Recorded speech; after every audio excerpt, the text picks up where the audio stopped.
everyone, and welcome to Zest Zen with me, Shel Marie, the podcast that'll take you on a journey from the hustle to the harmony, fueling your passion whilst finding your peace.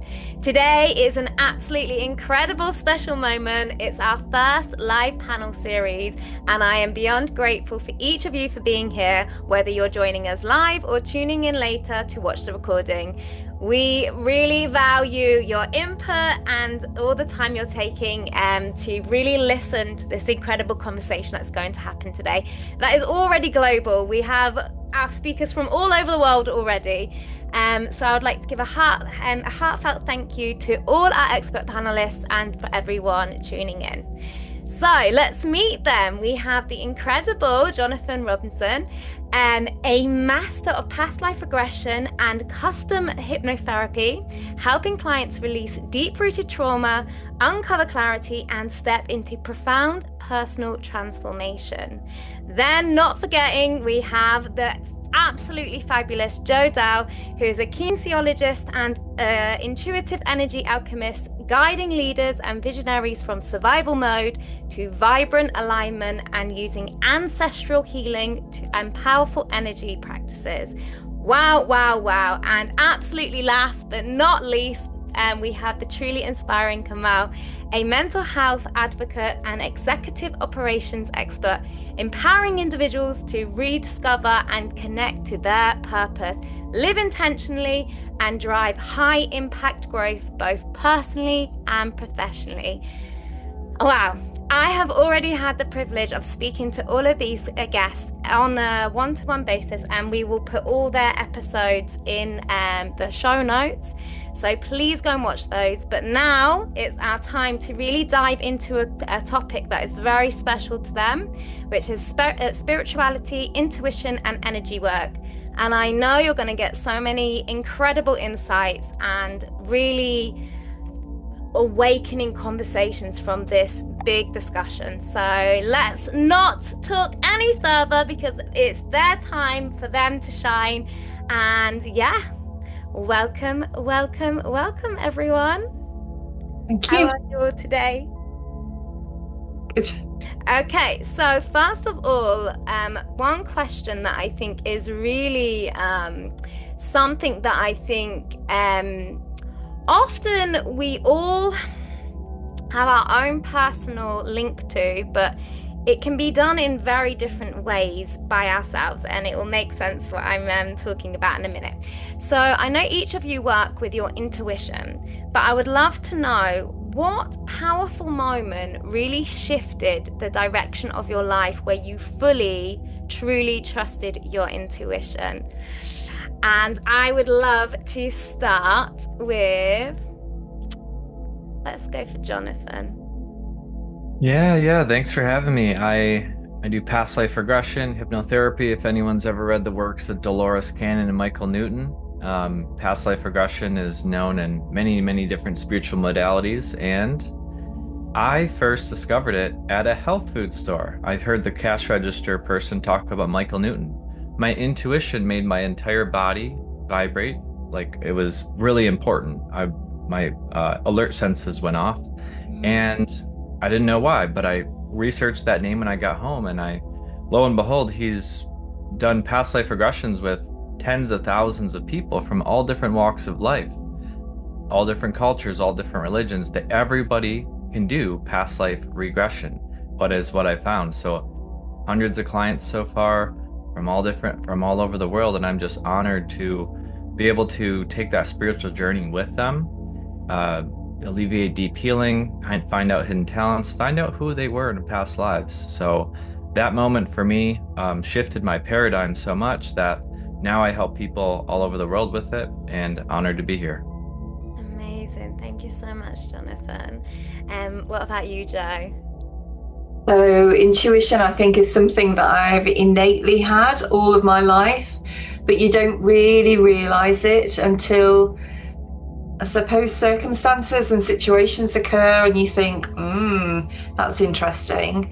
So along the way, I have always trusted my intuition, and it sometimes was so heightened that, you know, it didn't always kind of land very well with you because your body is saying one thing, but you're in a situation that you can't necessarily deal with.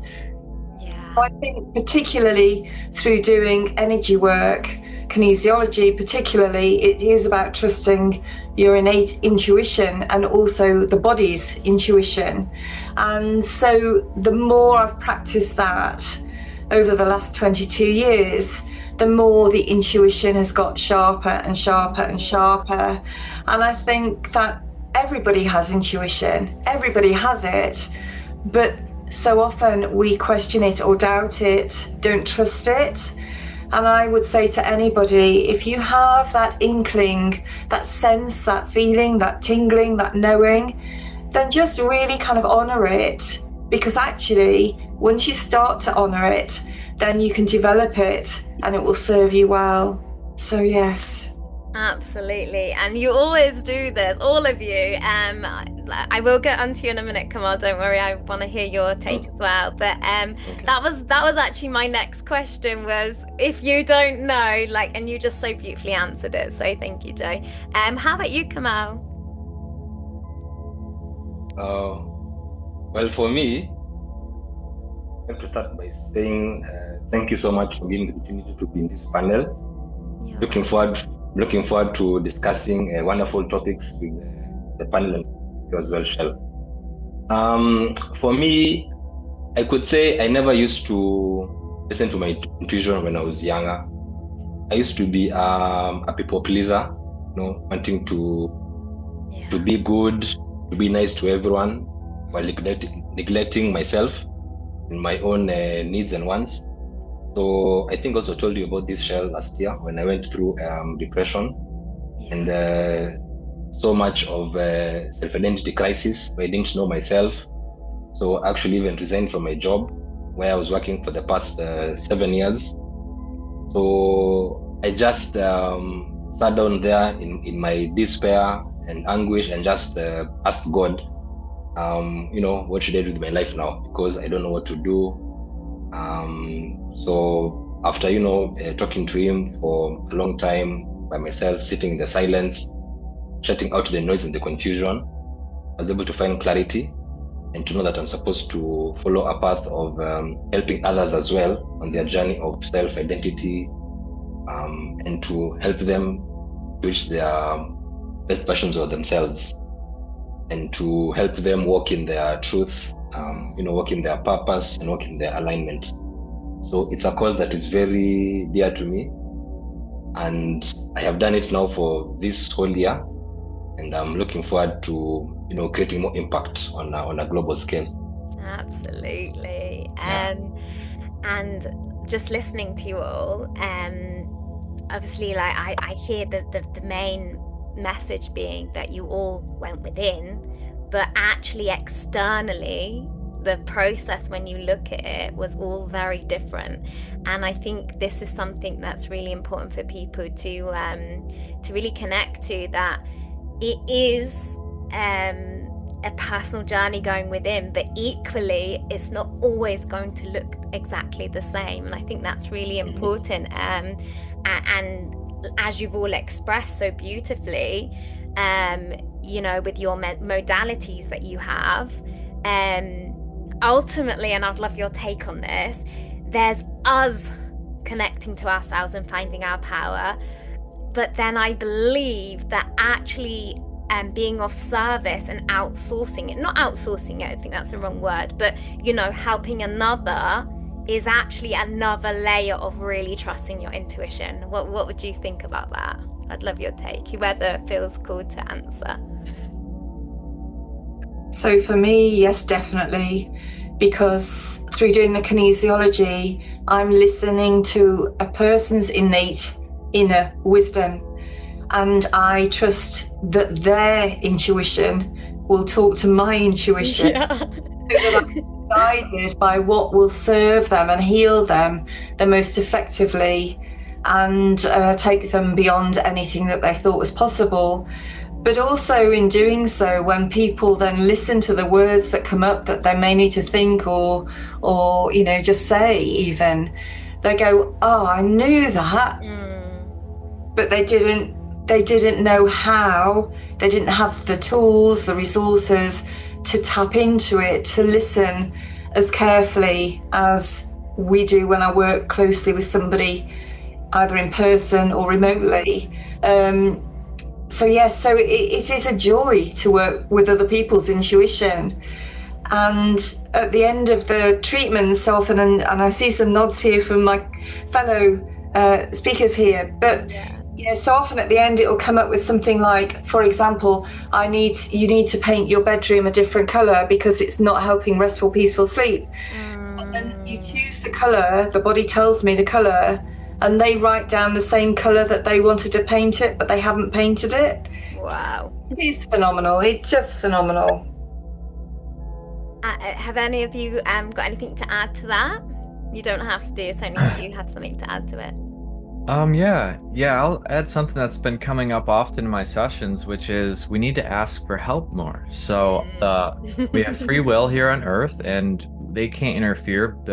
Beyond the veil, our loved ones, our higher self, our spirit guides, they can't interfere unless we ask. And so imagine we're playing this game here on Earth, and their higher self it's like a rat in a maze, and they can see what's our next move, where should we go for our highest good. And they're guiding us with signs and symbols and metaphors that make sense to us, but it's up to us to relax and ask. And a lot of times we get those messages, not when we're stressed, but when we're in that meditative state, taking that moment of silence.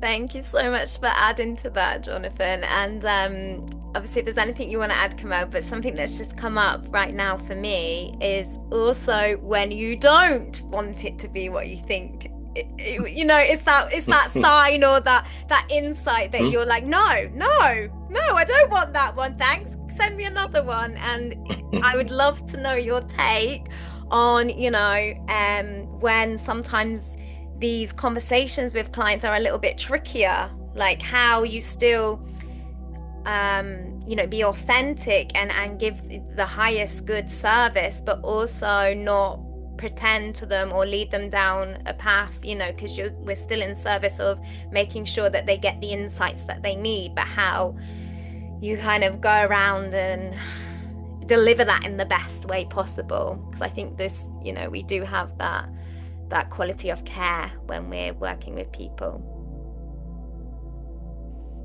Yeah, for me, I think. Oh, go ahead, Kamau. So I really don't want to be like, I want us to be able to speak freely. So please don't feel like you have to wait to be asked. So whoever. Jonathan, please go ahead. Oh, well, one thing I teach my hypnosis training group is I don't give advice. So someone could need advice on whether they should break up with their significant other or something like that. But for me, I guide them to that deep state of relaxation so they receive those answers from within. I'm not reading them their past lives. They're viewing them, experiencing them, visions, knowings, or feelings of their past life. And so they're getting those messages, and what surfaces is important, specific for them. And so I'm guiding them to receive those insights on their own so they can trust that. So that's how I've been going about it, and not giving advice, but allowing them to receive it themselves. Beautiful. Kamau? That's a good point, Jonathan. Actually, I would echo on those words. Also, with my clients, I don't really give them advice. I just, listen to them, and I help them come up with the solutions by themselves. Yeah. I think that's something that really comes out with this line of work, helping them self-discovery.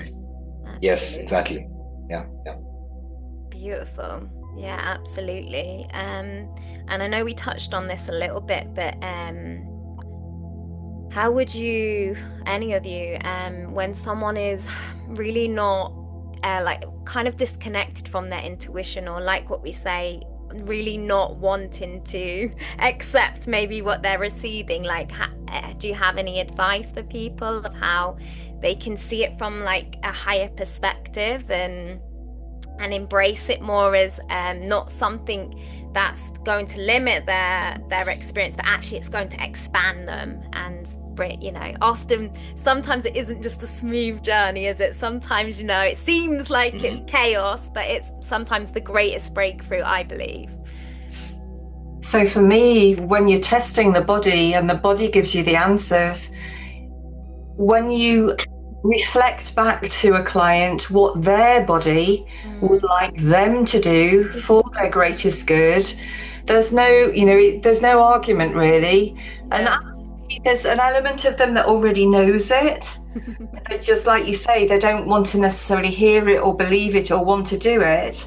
But actually, when it comes back from me, so for my work, it's really great because I can say to them, your body would like you to stop having sugar, or would like you to start drinking water, and that's kind of quite a nice way around it. So it's not me giving them any advice, it's them giving themselves advice, really.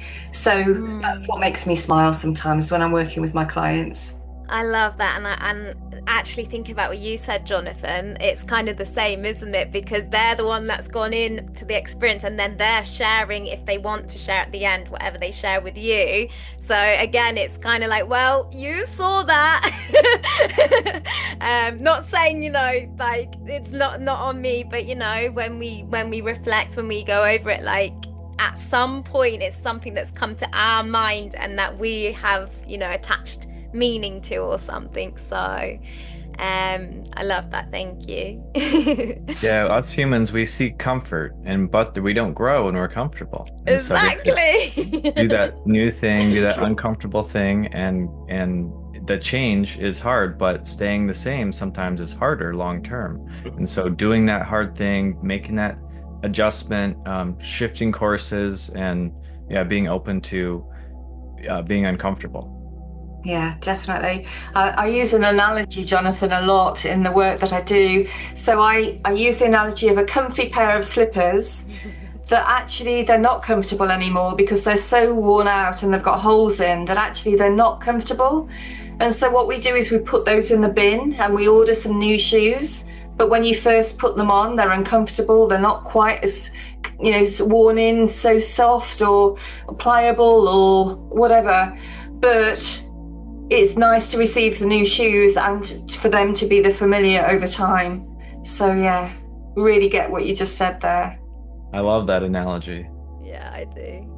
And it's actually making me think about new shoes as well. Often the new shoes, when like particularly hiking or something, they will give you a hard time and you'll be like, no, these shoes are not for me, like I'm not going to be able to hike in them, and then they end up, you cannot let go of them afterwards. You love them so much, they just molded to your feet.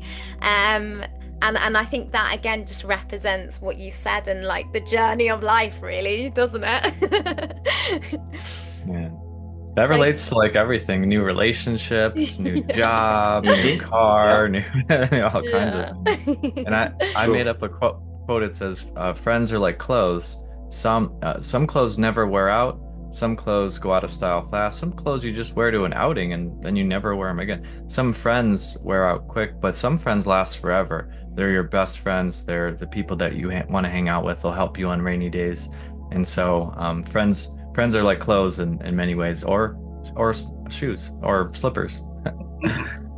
Absolutely. And yeah, like not saying that there's a certain item of clothing you wear to certain events, but generally, like if you're going to a beach, it's very different to going to the mountains or something. So yeah, it's being adaptable and flowing, I guess, with the movement of your life. So would you like to share anything with that, Kamau?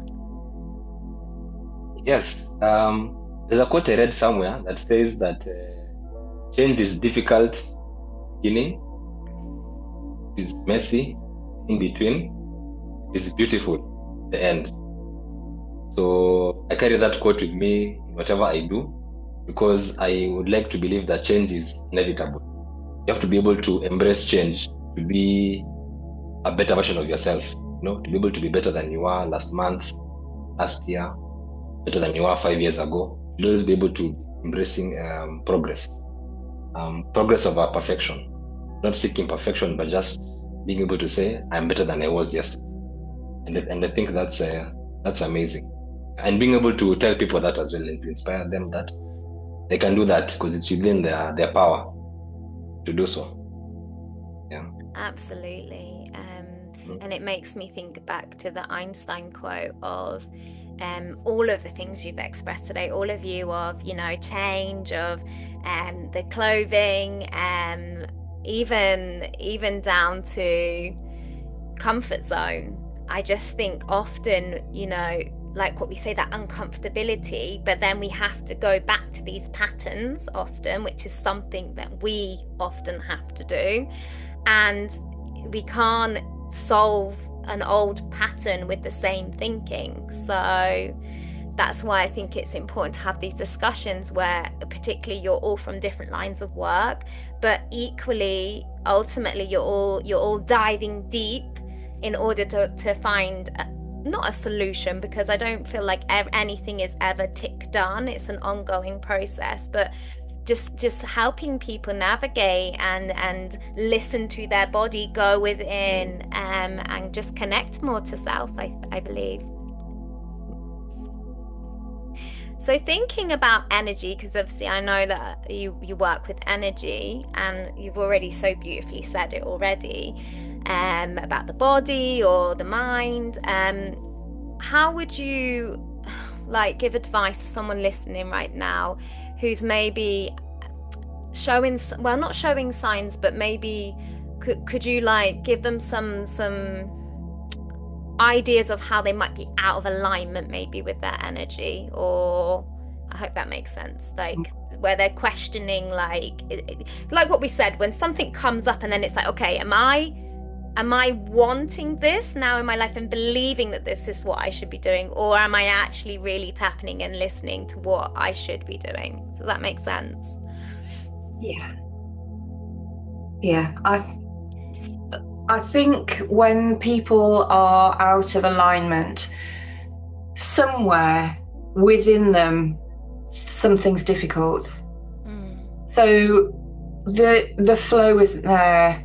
That could be the flow emotionally, it could be spiritually, it could be physically, but things are tricky. It's like wading through treacle or mud.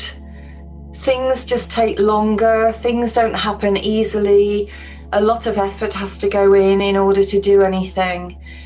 And yet when the body is aligned and the energy is flowing, then things start to work better. We feel better, our bodies feel better, and the energy around us flows better as well. So I think that that's a good indicator when the body's out of balance, that things are more tricky, harder. That would be a good gauge for me. Yeah. Absolutely. And just before anyone else says anything, I think it's really important, because we just spoke about, like, sometimes out of the comfort zone can look like chaos, can look like this, but that's very different, I think, to energy. There's a big difference between externally things looking like they're collapsing or crumbling, or, you know, wow, what's happening in my life, because maybe you're going through a big shift. And like what you said, where you're the one physically putting in so much energy and it just feeling like you're not really getting anywhere. Would you say that? Yeah.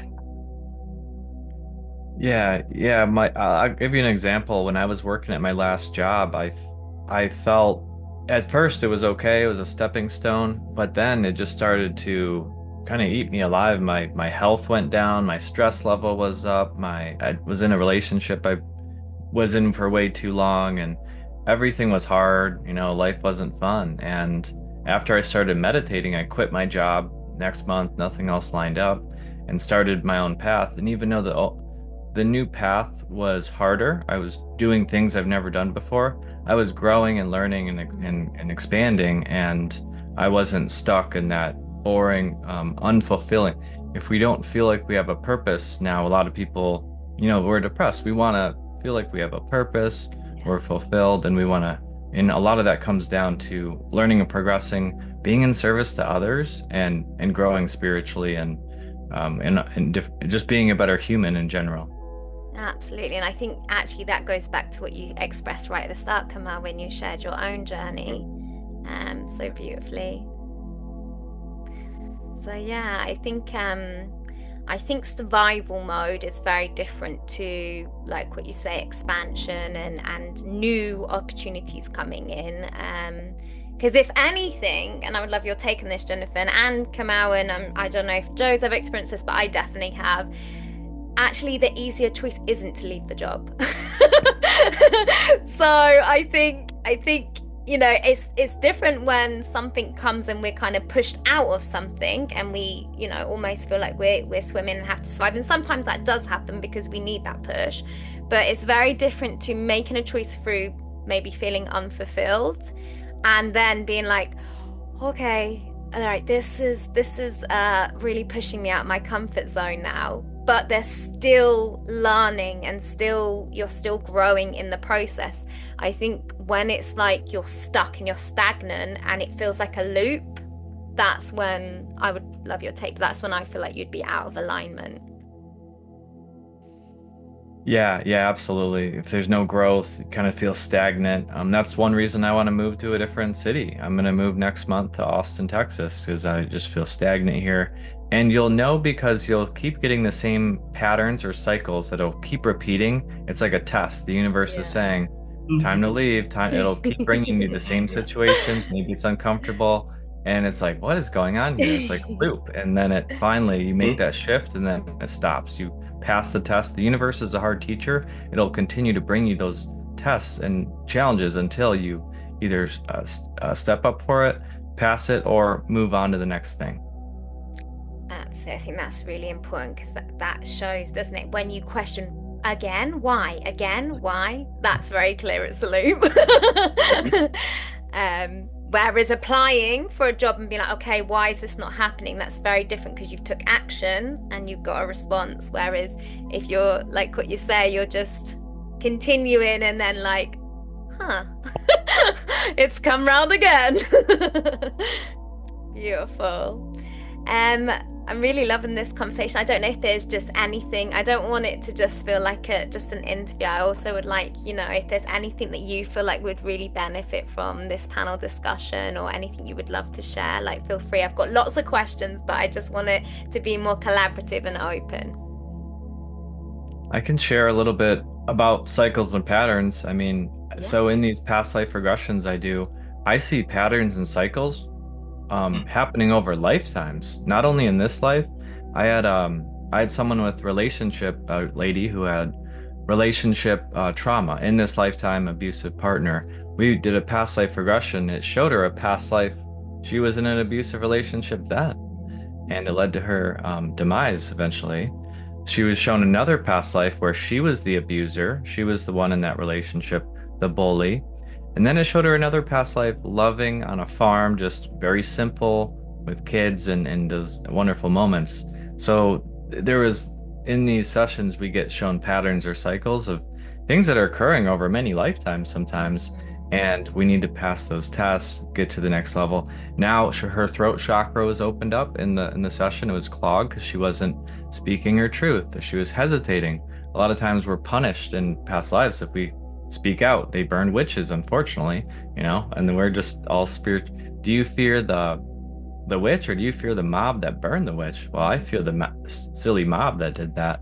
But she's reported that she's picked a better partner, and she's moving on, and she feels much more satisfied. Everything, like Joe said, is easier. It goes with the flow, and it's just happening. I think that's really important. I'd love like Joe or Kamau to expand on this, but I think that's really important what you've mentioned there, Jonathan, because often, I remember when I was particularly in teaching, it was like clockwork. Sometimes every year, if not twice a year, I had tonsillitis without I would lose my voice. I'd have tonsillitis, and it just happened, and it kept happening. But did I rest? Did I listen? No, I kept doing it. And I think this is really powerful. Like, even when we speak about past lives, we talk about, even if it's prayer, connecting to God, going and doing, connecting to your body. I think what we really need to realize is everything is really interconnected. And often, unfortunately, and it's not saying that this is the wrong way or the right way, everybody's on their own path, but sometimes even going down to just taking the medication to suppress it, and some people do need medication, so we're definitely not advocating that you shouldn't do that. Everybody's individual, but that's another way of shutting the body down, not listening to it, and in 2 weeks' time I'll be fine again. But then, the pattern comes around again the next year or the next whenever. So I just think I would love your take on this, but I think we should just start being a bit more curious when things keep occurring in our lives. Like going back to the Einstein thing of, okay, well, I took that last time and it came around again. So this is my personal thing. It's not anyone else's. Look, maybe I should try something different. Maybe I should think about, okay, why is that happening again in my life? And just take that ownership, I think. Yeah, I think so many people seek a quick fix. And there's nothing wrong with that. There's no judgment or anything here. But because we live in such a fast track life, we feel we need to get better quicker by taking something that's going to make us feel better quicker. But it is surface healing. It's surface healing, because what really needs to be healed, and you named it just then, Shel, is what's underneath that. What's beneath the surface. And that can be the beneath the surface for us as individuals. But let's look beneath the surface even more, with what Jonathan does with the past life healing. And also then there's the ancestral healing. So we've not only got, this is not for everybody, by the way, this is for those who are curious. I love that word. But for the ones who are curious, it's like, well, what has my, I'm going to use a big word, soul been through on its journey? And also, what have I inherited down the ancestral line that I've taken on board unwittingly and unknowingly, but actually it wasn't mine to carry? So, it's fascinating, the subject of healing, and with what everybody here does is so amazing. And, it is being curious. It's the why underneath the reason. And the more you ask why, the more you realize that there's all these beautiful layers of healing that can take place. And when you do choose, big word, choose to heal the layers, then that's when magic happens, and that's when we be our best version of ourselves. So yes, that's what I believe. Absolutely. And I think the worrying thing is, sometimes we go to the root of what we think the problem is. So I remember I was even looking into getting my tonsils removed, and have I had that?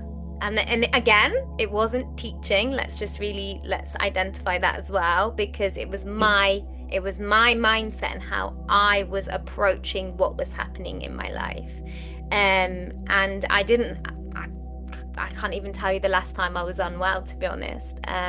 Not saying again that being unwell is linked to something in misalignment, but just be curious, just question these things and go back to your center, yourself, and what works for you. Because if you're someone who, has certain things playing out in their lives, it's your own patterns, it's your own, I believe, thing. You will know the more you connect to yourself, you will know yourself more. Whereas I just knew that was something that just was something that I didn't want to have in my life anymore. Not being able to physically speak was just something that I had to get really curious about. And I actually don't know the turning point in that. I wish I was having conversations with incredible people like you, to have, not done such a long process and had to do so much trial and error. And I think that's the beauty of having this connection now, where we don't have to go for years and years and years of trying to work out things. We can connect with people, and I think that's the beautiful thing. Yeah, I agree. I think something else I also like to tell my clients and my followers is to follow the principles of the three P's: peace, purpose, pockets. So you find most people are so concerned with looking for money first, which is not a bad thing necessarily. But if you make that your primary concern, you will not be able to find the peace within yourself, because you might be wanting to, I want more money, looking for more ways to find more money while not being at peace with yourself. But once you have peace with yourself, which is found through healing from your post traumas, be it from your family or previous relationships or previous workplaces. So once you're able to find peace within yourself, then you can be able to determine your purpose.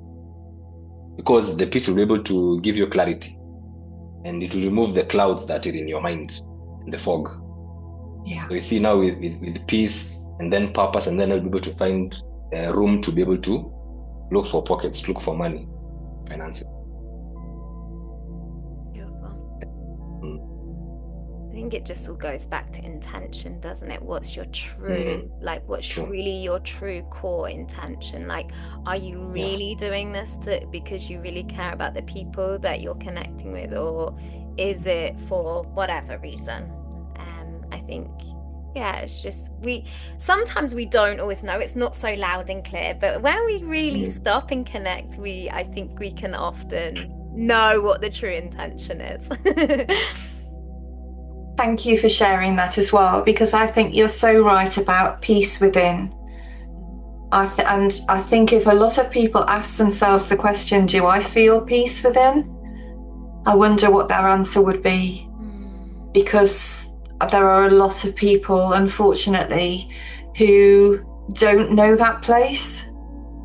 And I'm sure your wish, my wish, is that everybody can find that place, because when they do, it is a beautiful place to be. So thank you for sharing that. Absolutely. And I think going back to the energy, people feel it. You don't have to, there's just something, even your environment, your household, probably where you carry out your work, it's just something that it's not necessarily expressed. I think it's just felt. So yeah, thank you, Kamau. My first time getting Reiki done was 5 years ago, and afterward I felt the energy so much that I just felt more balanced. My throat opened up. She told me things about myself, and she didn't even touch me. And so if anyone out there is listening, you've never done Reiki or got Reiki done, just get it done. It's less than $100 probably for a session, and it's can align your energies, your energy centers, and emotions as well. And that was a big eye opener for me. And now I do Reiki every session with my clients with hypnosis as well. And I really like what Joe said about getting to the root cause, because people have two reasons for everything.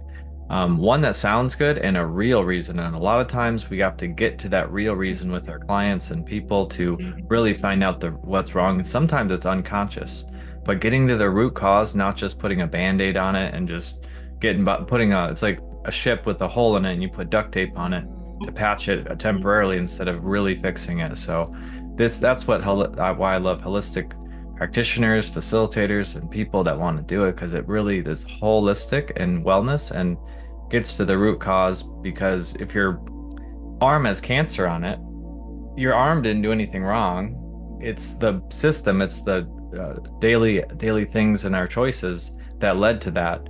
And so amputating the arm, or that's just going to prolong the healing. And so if we get to the root cause of the diet, the exercise, the sleep, the stress, then we can live in peace and productivity and fulfillment.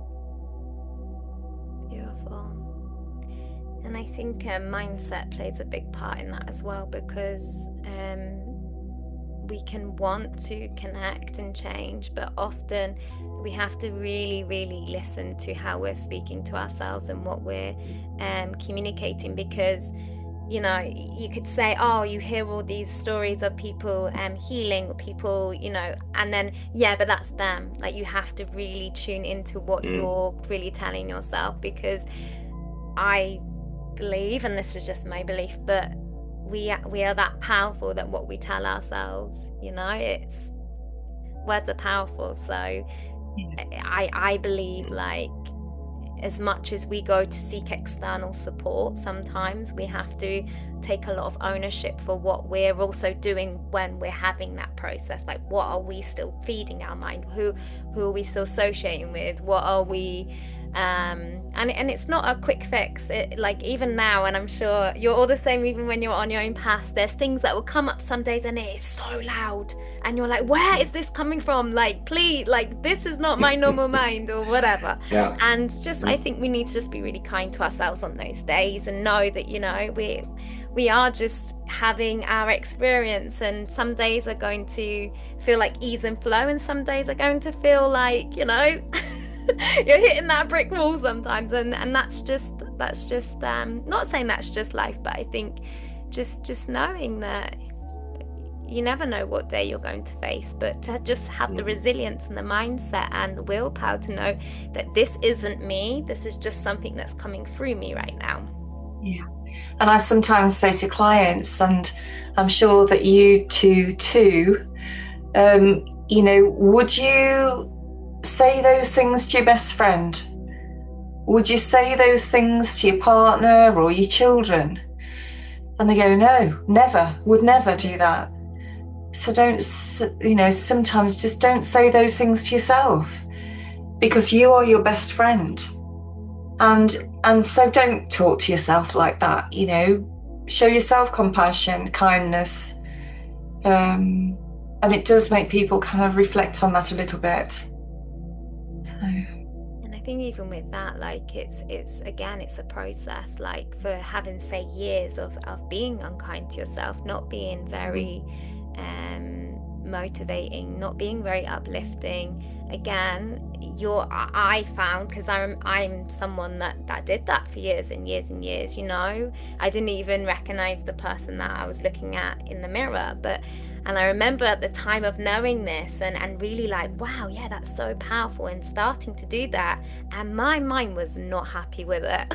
It was like, no, this is not what we do. We do not, what's happening here? And it's like, I don't like to use the terminology, but riding a bike, learning to swim, something new. Keep going, keep showing up, and trust me, the results will be so worth it. One question I ask people is, what do you think about most of the time? And are we dwelling in the past? Are we worried about the future? And really, we should be in the moment more. And I talked to this one lady who, she told me every time she does dishes, she has a pattern, and we create these habits and patterns all the time. And so we can be aware of them when we go into those thoughts that aren't, and your thoughts aren't always ours. We can have a negative thought or something like that, and we can brush it off, and it's okay to have those thoughts. Sometimes it's protection, whatever it may be. But so this client, she would think about her argument with her mom that happened over 10 years ago, and her mom's been dead for 4 years. And she just thinks about and it's like when you go skiing down a mountain, you create a rut, and you go down it again, you create a rut. So that's like our brain neural pathways. She just knows as a habit when she does the dishes to think about that negative thing, and it gets her off into the spiral because she doesn't really want to do the dishes. So the mind searches for more things that she doesn't like, and she finds them. So our mind is very powerful, and so we can create those good habits and think about those positive feelings and tell ourselves, I like myself, smile at ourselves in the mirror, I love myself, because we have to love ourselves unconditionally first, to put ourselves as a priority. A lot of people are people pleasing and whatnot, but when you take care of yourself, you can be more effective, and then you can help other people. You're a good representative and inspire, and more people will want to spend time with you. Beautiful. And would you say, Jonathan, in those moments, I'm just trying to think of like people listening and thinking of a solution. Like, I know some things we don't need to redo those things, but like, say, just because it's the example, washing up, like, obviously we want to still take pride in our home, and there's things that sometimes we do still need to go up. But like what you say, she's got that pattern. And I know it was just an example, but Would you say, like, because I just remember from our conversation, so please go and watch his episode, it was amazing. Would you say that like maybe, and again I don't know the full circumstance, but I'm assuming that maybe when she's in that process, maybe the environment is quiet, maybe that's why the thoughts are coming up.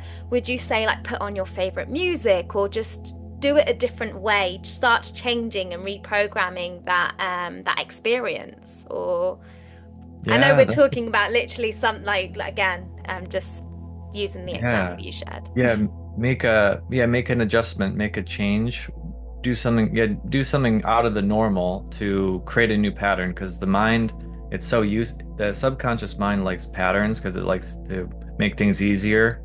But when we give it something new, it creates a new habit, like, oh, this is new, and now I can think about this new thing. So, and we live in 2025, it's super wonderful. There's a lot of distractions, but there's also a lot of resources. And think about 100 years ago, you couldn't even listen to music unless it was live. And so let's take advantage of that. There's millions of songs out there. Let's enjoy all these resources. So yeah, she can play that music, and she can be very aware. Oh, if I have that thought, maybe she can have a bracelet on, and she can switch the bracelet to her other wrist and turn that thought into a positive one. So everyone at home, if you're having a negative thought, put a bracelet on and do something physical. So it creates a physical movement and you're aware of it. So the game is to switch the bracelet as little times as possible in a day. And so you'll notice at first you'll be switching it all the time. I'll turn that negative thought into a positive one. And eventually you'll get, it's a game. And so we can create these fun games for ourselves and focus on being thankful, grateful in the moment. Love that. What would you say to that, Joe? So I would agree with that, and it's flipping it, as I call it. So it's flipping it from something perhaps that is negative or not beneficial to us to something different that's positive, and then it becomes you named it there as a game. It does become a game in a way, but it's kind of saying it, even though to start with you're not necessarily on board with it. So it's saying it often, and then over time it becomes a new habit. I mean, we say with affirmations and affirmations, if you say them often enough, so say for example 11 times, you say it for 21 to 28 days, then it gives the system long enough to just translate that from words into actually being something that is absorbed into the system. And affirmations are so brilliant, they're so positive, and they are definitely in the here and now. And so use those, any positive saying in the here and now, and repeat it often. And over time it becomes reality. Absolutely. And just to add to that, I know that when I first started doing affirmations, again, my beautiful mind, but I'm happy to share, because if we don't share our truth and our own process, then, I think people always just think it's always simple. But again, this is personal to my experience. It's not everybody's.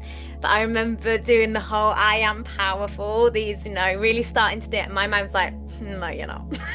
No, you're not. I am. And I remember being like, almost having this kind of argument with myself. I was like, what is going on? This is not working.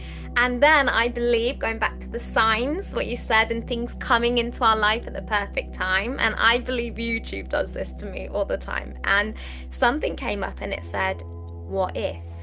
And I was like, huh?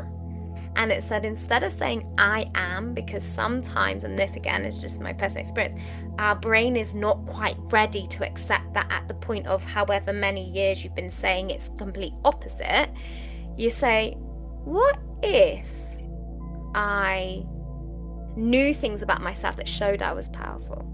And then your brain has to problem solve, and it starts thinking of ways to be like, okay, well, you did this and you did this and you did this, instead of just being like, no, you're not.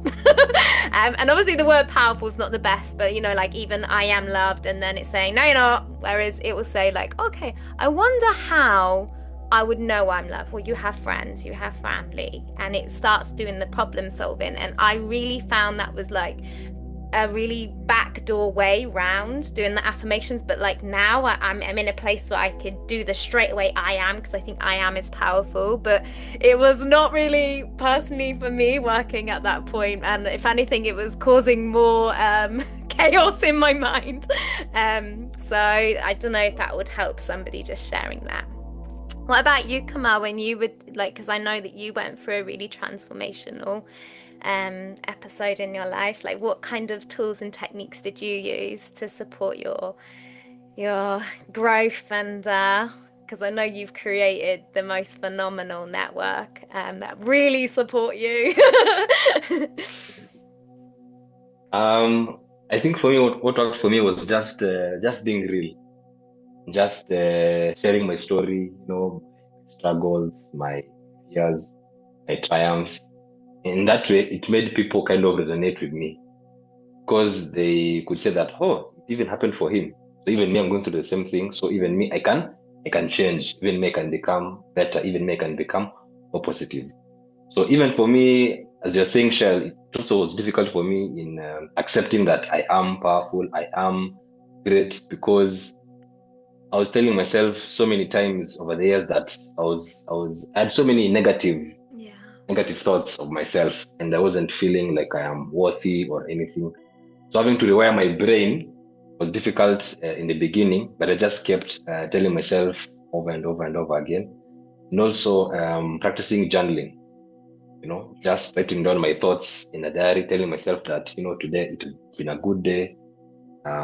Tomorrow will be better. And if I have a bad day, I just say, it's been not a very good day today, but tomorrow will be better. And I just wake up with that mindset that today will be a good day. And indeed, it becomes a good day. So I agree, the mind is a very powerful tool. It will believe what you continuously tell it. Absolutely. And also something else also is about the environment, where you are in life. Like if you surround yourself with 4 negative-minded people, 4 critics, you'll also be a critic yourself. But if you surround yourself with 4 positive-minded people, you'll be a positive-minded individual. So really take into account who you surround yourself with, who are your friends. They will directly influence how you look at your life and how you'll improve your life as well. Absolutely, Kamau. And I think for those people maybe listening, because I think it's also important that we share different scenarios and circumstances, because obviously there are some people who are in situations that are a little out of their control as well. But I think we should always know there's a solution, especially in this day and age where we can connect to podcasts like this. And again, not just celebrating this, but these incredible speakers where you can infuse yourself, particularly in the morning and at night, with that real expansive knowledge and understanding. You can connect with people like that are here today and find out about their modalities. And another thing, so thank you so much for that, Kamau. But another thing I was thinking when I was thinking about Joe and Jonathan's work, and I know you equally do incredible work, Kamau, is, would you say, and I'd love your take on this, I don't know if yours is exactly this, but I know Jonathan's is, would you say that instead of this longer process of going through the different strategies in the present moment, which I think is really important, would you say that kind of when you go into hypnotherapy and these more sedated, not sedated, but you know what I mean, like theta and brainwaves and things like that, would you say that that helps also bypass the process and help really get to the core of what we've been telling ourselves for years as well? Yeah, absolutely. The conscious mind kind of gets in the way sometimes. So to soften it, you could use adverbs like every day I'm becoming more powerful. I notice myself becoming more powerful because I'm working hard for my goals as I choose to be more powerful today. And so we can use those adverbs at the beginning to soften the I am statement. And so, like, I'm choosing to be more powerful. I'm feeling myself becoming more powerful. And those are all what I'm teaching my hypnotists in my class, is to use those words to it's called the indirect suggestion, but it's still getting to where you need to go. It's just bypassing the critical factor. The conscious mind gets in the way sometimes.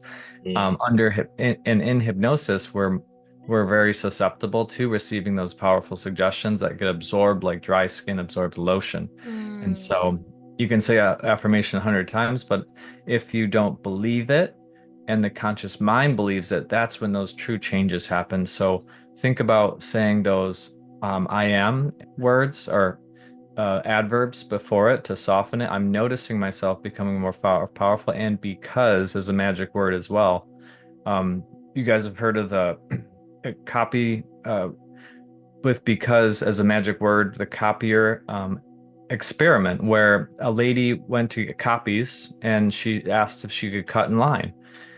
She said, "Can I cut in line?" They said no. 94% of people said no. Then she said, "Can I cut in line because I need to make copies?" 64% of the people went and let her cut because the because word bypasses that critical factor and gives them a reason Wow. logically to let him Wow. go, even That's though it's a beautiful. silly reason, right? I did not Um, know that. yeah, and Which ask she's so basically saying what she was going to do anyway, which they were waiting to Exactly. do. yeah. Exactly. So give your subconscious that ability to Mm, bypass that with magic words, mm, with adverbs at the beginning. And then, yeah, like I really like your question, Michelle, ask yourself questions like if I was more if statements. So if I was more mm, powerful, how would I act? How would I feel? If I was more powerful, how would I, how would I go about my day to day? So. mm, Absolutely. And Joe, I would love I would just thinking aloud, and I'd love your take on it, but I would think also check in with your body, because I knew my body mm, was not comfortable with when I was saying mm. things. So even though maybe I wasn't consciously aware of that straight away, I knew that I kind of contracted when I was like, I am, and then I was like, oh no, no, no, no, you're not. So I'd love your take on that. Yeah, I think just going back to what you mentioned earlier is we all have the ability to help ourselves, and we've got the most incredible resources around us at the moment. But I think when people do choose to come to any one of us for deeper treatments, then we are working at a deeper level than perhaps they can have access to. And we can assist in allowing that releasing, repatterning, rebalancing, healing, big word, healing. We can assist with the healing so that people can move forward more easily, maybe quicker than perhaps if they don't have the resources within themselves. So, for an example, clients often come to me because they've already started their healing journey. They've already chosen to make some changes that they think that they will help, but it's just not enough. They know it's not enough to help them to get the relief, the release that they are wanting. And so Mhm. they choose to come for a session or treatment because they want to release some of the things that are lurking a little lower in the surface. And just they need somebody who's got some skills, some tools that they perhaps don't have access to within themselves. So, yeah, I hope that answers the Absolutely. question. Absolutely. And I think it goes back to that we only know what we know, don't we? Unless Mhm. we expand, and again, it's just sometimes like we don't have to do everything on our own. Like I know, ultimately, even when we seek external support, it still goes back to us and what are we still doing. But Mhm. we're so blessed right now to not have to figure everything out. Like we have access to so many incredible people, so many incredible resources, and we're very blessed. So thank you for sharing that, Joe, and I equally agree. I want to be really mindful of your time, because I know we had a Q&A planned as well, but at this time, um, we haven't got any lined up at the moment. However, It's our first series, and I know it's going to keep expanding. And you have all done a phenomenal job at already like starting the series very strong. And I appreciate you all so much. Just thinking aloud for the people that haven't been able to attend live but will watch the recording, I would just love, because I think it's always important for us to leave something for the audience that they can kind of apply right now in their life. So just if there's any like practice or just something you would like to share that you think that would really benefit the audience right now, something they could do today that would just support their journey a little bit more. Can I be cheeky and have two? Yes, you absolutely can. The first is a book that I found really amazing and helpful, and over the years I've read it numerous times, and it's by Eckhart Tolle, and it is The Power of Now. Mm-hmm. And it really does emphasize what Jonathan was saying earlier. It's about what's been has been. Yep. What's going to happen next week, tomorrow, we have no idea. The only day that really truly matters, that we need to be present in, is today. So that would be a go-to read that I would like to suggest to the listeners. My go-to tip would be grounding. Now, grounding used to be classed as woo-woo. Now there's a science behind it. Thank goodness there's a science behind grounding. And grounding can be done in many forms, but the cheapest and most effective way is to stand barefoot on the earth. And that not only helps to recalibrate the nervous system, it connects us to the power of Mother Earth, but it also helps to relax and recalibrate the vagus nerve, which is the biggest nerve in the body. And so grounding is really beneficial to do for a few minutes every day. People will really see a difference. So that's my tip to give away. Thank you, Njau. What about you, Jonathan? Oh, I do self-hypnosis every day. I have an app called Journeys into the Subconscious that's coming out soon, and in TM or Transcendental Meditation, heart math, it's the brain and heart coherent frequency that really helps the body heal and reset. Just like we reset a device, our computer, the programs are running in the background. We need to reset it, and it works more optimally. So do we.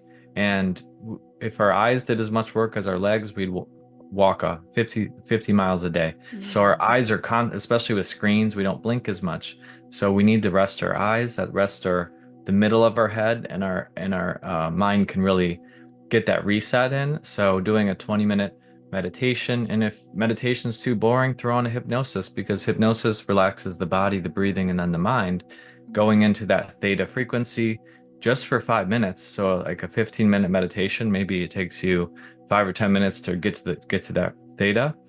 Doing that and enjoying the rest of your day, you'll be more clear. You won't make as many mistakes. You'll be more focused. And if you didn't sleep good, you'll get recharged. So meditation, hypnosis, or a guided trance. Before Kamau shares, I just have one little question that's just come up. How can you, and I guess it's different for everyone, but how do you know when you're in that state?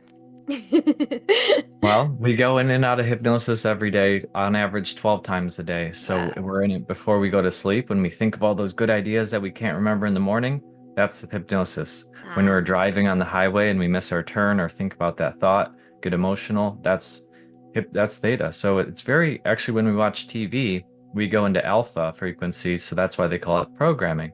So when we consume, healthy food, healthy music, and healthy stuff, we feel good. But opposite would be like the news, processed food, and friends that don't lift us up. So we know when I'm hypnosis, my breathing slows down.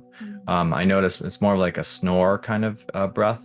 My face is completely relaxed, and so really getting to that relaxing state, and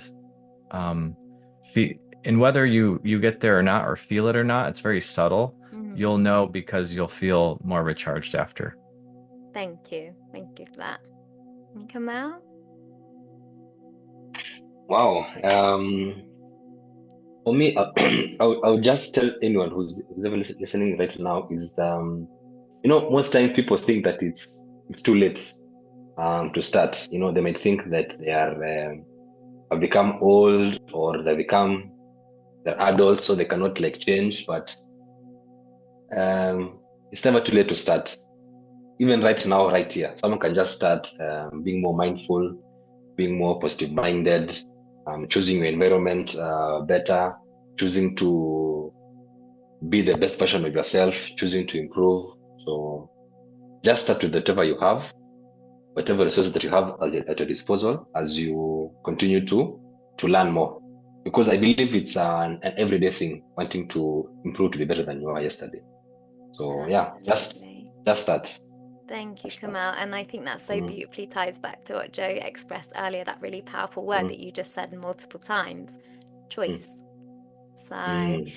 it True. has been an absolute pleasure. I am so thankful for you all showing up and for being the first and the first of many, I believe. Mm, I really appreciate you and your time, and I would just like to send that little message just to say, and again, it's just because if the more that we show our love by supporting, and unfortunately in this world we're in right now, that is sharing and liking and commenting in order to get those algorithms flowing, this helps amplify these incredible voices and for us to reach even wider audience. So it isn't just asking to do it for that purpose. It is sharing love. It's really contributing towards something that you believe in and that you want to be amplified. So again, like, it is important that we are focusing on ourselves and we're really working on ourselves, but also in you sharing the love more, you help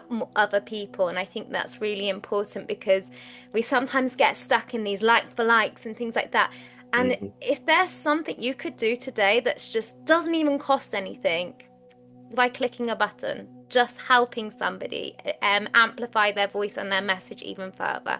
So thank you all so much, and thank you. You are all so amazing, and keep supporting us and watch this space for even more incredible conversations, which also is going to be even more of these beautiful speakers. So lots of love. Thank you.